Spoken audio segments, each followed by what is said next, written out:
Module 4. Self-regulation.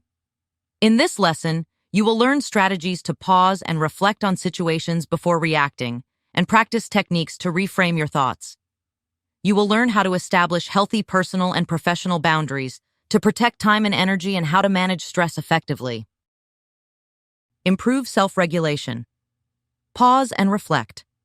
Before reacting to a situation, take a moment to pause and reflect on your emotions and the potential consequences of your actions. Set boundaries. Establishing healthy boundaries can help you manage your emotions and maintain control in challenging situations. Stress management. Practice stress reduction techniques such as deep breathing, exercise, or hobbies to help you stay calm and composed. Pause and reflect. Pausing and reflecting before reacting is a helpful skill that can improve communication and decision-making in various situations. Here are some strategies to help you practice this skill. Take a deep breath. When you feel an impulse to react, take a deep breath. This can help you calm down and give you a moment to think. Count to 5. Counting to 5 before reacting can create a buffer between the trigger and your response, giving you time to consider your words and actions. Ask yourself questions. Consider questions like, why am I feeling this way? What is the best outcome for this situation? Or, is my response aligned with my values? Consider other perspectives. Think about the other person's perspective and motivations. This can help you respond more empathetically and thoughtfully. Take a step back. If possible, remove yourself from the situation temporarily. This physical or emotional distance can give you a fresh perspective. Reframe your thoughts. Try to see the situation from a different angle.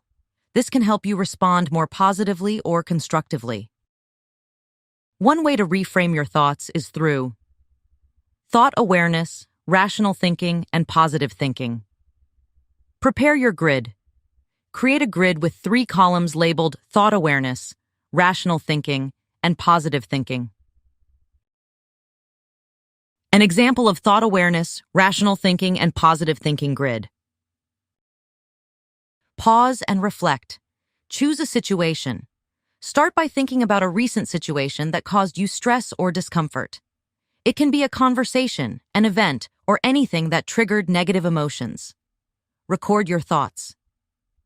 In the thought awareness column, write down the thoughts that you experienced during or after the situation. Include any negative or unhelpful thoughts, such as self-criticism, catastrophizing, or assumptions. Challenge your thoughts.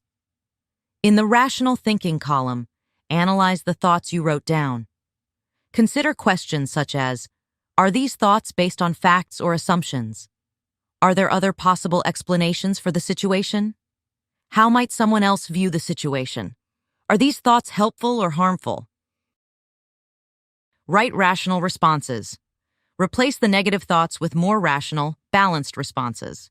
For example, if you wrote, I always mess things up, you could replace it with, I make mistakes sometimes, but I can learn from them. Create positive affirmations.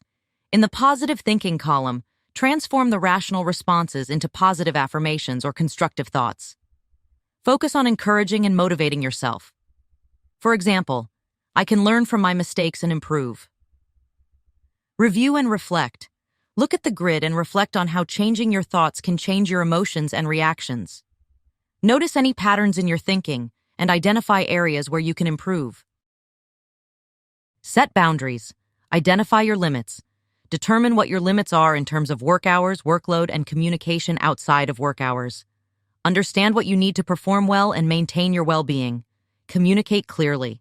Communicate your boundaries clearly and professionally to your colleagues and supervisors. For example, let them know your availability for meetings, phone calls, and emails. Set expectations. Define your expectations around response times for emails and messages, as well as when you are available for work-related tasks. Let others know if you prefer to receive communication during specific hours.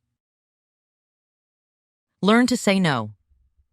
Practice saying no to tasks or projects that are outside your scope of work or capacity. Politely decline requests that don't align with your responsibilities or workload. Prioritize your time. Set priorities for your work and focus on the most important tasks. Avoid taking on additional work that detracts from your main responsibilities. Take breaks. Ensure you take regular breaks throughout the day to rest and recharge. This includes taking a proper lunch break and stepping away from your desk. Manage after-hours work. Establish boundaries around after-hours work. Let colleagues know your work hours and when you are not available. Avoid checking emails or messages outside of these hours. Use technology wisely. Utilize technology settings such as Do Not Disturb or Out of Office to manage communication during non-working hours. Be consistent. Consistency is key in setting boundaries. Stick to your established limits and communicate them regularly to reinforce your boundaries. Stress management. Consider the following scenario. Simon is a marketing executive working on a high-profile campaign for an important client. The campaign has a tight deadline, and the client frequently requests last-minute changes. Simon's team is feeling the pressure, and he is struggling to keep up with the demands. His workday often extends into the evening, and he feels his stress levels rising. How do you handle similar situations? Choose the option that best aligns with your approach. A. Work. Non-stop. Work non-stop to meet the deadlines, even if it means sacrificing breaks and personal time. Attempt to tackle everything yourself, even if it means staying late every night. Avoid asking for help, believing you should be able to manage everything on your own. B. Try to push through. Work long hours but take short breaks when possible. Attempt to balance the workload without asking for additional resources or help. Address the stress with some self-care practices, but continue to feel overwhelmed. C. Seek support. Communicate with the client to discuss the possibility of extending the deadline or streamlining requests. Delegate tasks to your team members and ask for help when needed. Prioritize tasks based on urgency and importance, using time management tools like calendars and to-do lists. D. Manage expectations. Establish clear boundaries with the client and colleagues regarding work hours and availability. Proactively communicate project updates and set realistic expectations for deliverables. Practice self-care and mindfulness techniques regularly to manage stress effectively. Seek support from colleagues, supervisors, or mentors for advice and assistance when needed. Your selection can give insights into your current stress levels and how you cope with work-related pressure. Here is what your choice might say about your stress levels. A. Work non-stop.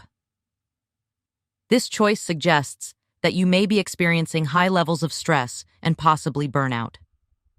Working without breaks and sacrificing personal time can lead to long-term negative effects on your well-being.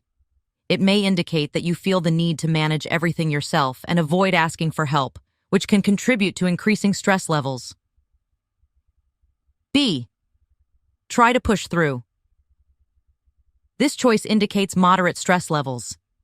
You may be taking some steps to manage your workload, such as taking short breaks, but you're still feeling the pressure.